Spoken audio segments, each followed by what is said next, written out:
I think Harry probably has got to realise that the whole world doesn't revolve around him. He's coming to the UK, yes, for his own business, and the Invictus Games is a great cause, which I personally think has done a lot of good. But the King has got a busy schedule. He's at Buckingham Palace today with having a garden party, which is a major event in terms of public-facing duties, which he's only just returned to. I mean, he had a meeting with the Fijian Prime Minister, and he had other issues to deal with as well. So, look, yeah, people can call it a snub. I would say that the expectations are probably too high. The media probably hopes every time Harry rolls into town there's going to be some sort of reconciliation, but you're going to realise there's been a lot of water under the bridge, a lot of betrayal of trust, and that takes time to rebuild. And I don't think we're anywhere near the stage of rebuilding trust. Let's face it, the things that Harry has said would not be acceptable in most families. I think would lead to a rift. The fact that it's been aired in public in the way that it has is totally unacceptable.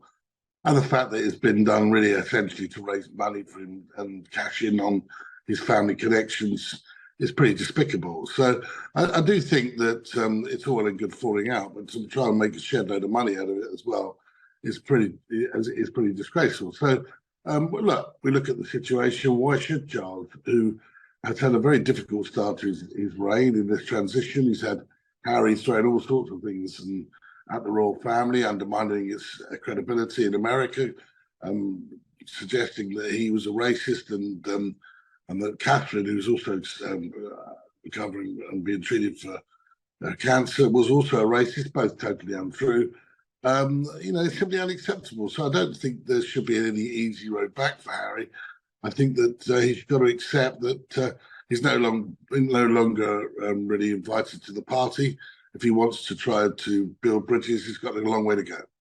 Well, the King's the King. I think he'll decide who's in the room. I mean, the fact is, why would he want to be in the room alone when that conversation could be misinterpreted or even reported back publicly? He wants a witness there. His wife is his beloved wife, Camilla, is somebody he totally trusts and would want her there. And I think if he's the King, he's entitled to have her there. He's not the one that has been throwing the bombs at the royal family, is he? And the bottom line, Harry has not really shown himself to be trustworthy. So why should the King be in a room and be exposed to such a situation, given that he's also just recovering from cancer? I don't think the King thinks too deeply about the Meghan agendas and all these sort of things. I think he ultimately just makes a decision based upon his own emotions and his own position. And at this moment in time, he's decided that he doesn't, because he's busy and because he's got other things going on, that he doesn't particularly want to have a meeting. I know that Harry effectively took it upon himself to come and see his dad when he said that he had been diagnosed with cancer. That would be seen by many as a good thing. But at the time, I think the King didn't want all the media circus that would accompany Harry's arrival. Well, the King's all about leadership, and to lead, you've got to be seen to be believed, I think, as the late Queen said. Yes, he wants to lead from the front. He wants to be seen doing his public duties. He's no longer a crown in transition. This is fully his reign, and he wants to make his mark on his reign. He doesn't want to be, if you like, wrapped up in cotton wool. If the doctors have given him the clearance to actually do what he's doing, which is to have public-facing duties, he's going to do it with as much energy and gusto as he can, because that's the nature of the King.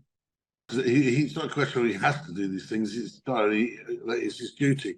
He wants to do it. He wants to interact with his people. He wants to be seen with them. He wants to have conversations with them, and he wants to show them he's out there doing, not just being seen photographs of him doing his work, but he's actually out there doing his work. I think that he will have to probably pace himself over the next few months. He's pretty certain that he'll go to Australia and New Zealand at the Commonwealth Heads of Government meeting. I think it would be really, unless there's been some sort of relapse, he would definitely try to attend that. He'll be at trooping, he'll be at the D-Day commemorations, and he'll do his very best to lead from the front. I think the reality is, though, he will have to try to pace himself better, and the people around him will have to try to be a bit more forthright in terms of organisation of his schedule, so he gets more rest, because such an experience as being treated for cancer, it's going to have its impact on him, and I think he needs to try to reflect upon not only his age, but also any vulnerabilities that could have caused, and then any return to be, to be paced so that we don't have any further trouble. But I'm sure an emotional heart-to-heart is not really what the doctor ordered at the moment, and it could get quite fraught. And I'm sure he doesn't want to, it to be lose anybody. Nobody wants to lose their temper. But the fact is here, when the king needed Harry, when he became king, only his older son William was there, at the coronation, and was there supporting him in every way. And of course, also his close family, including Princess Anne and Prince Edward. I think that Harry is expecting rather a lot, given that he's been given everything he wanted, including millions and millions of pounds over the years, and directly from his father, who was very close to Harry.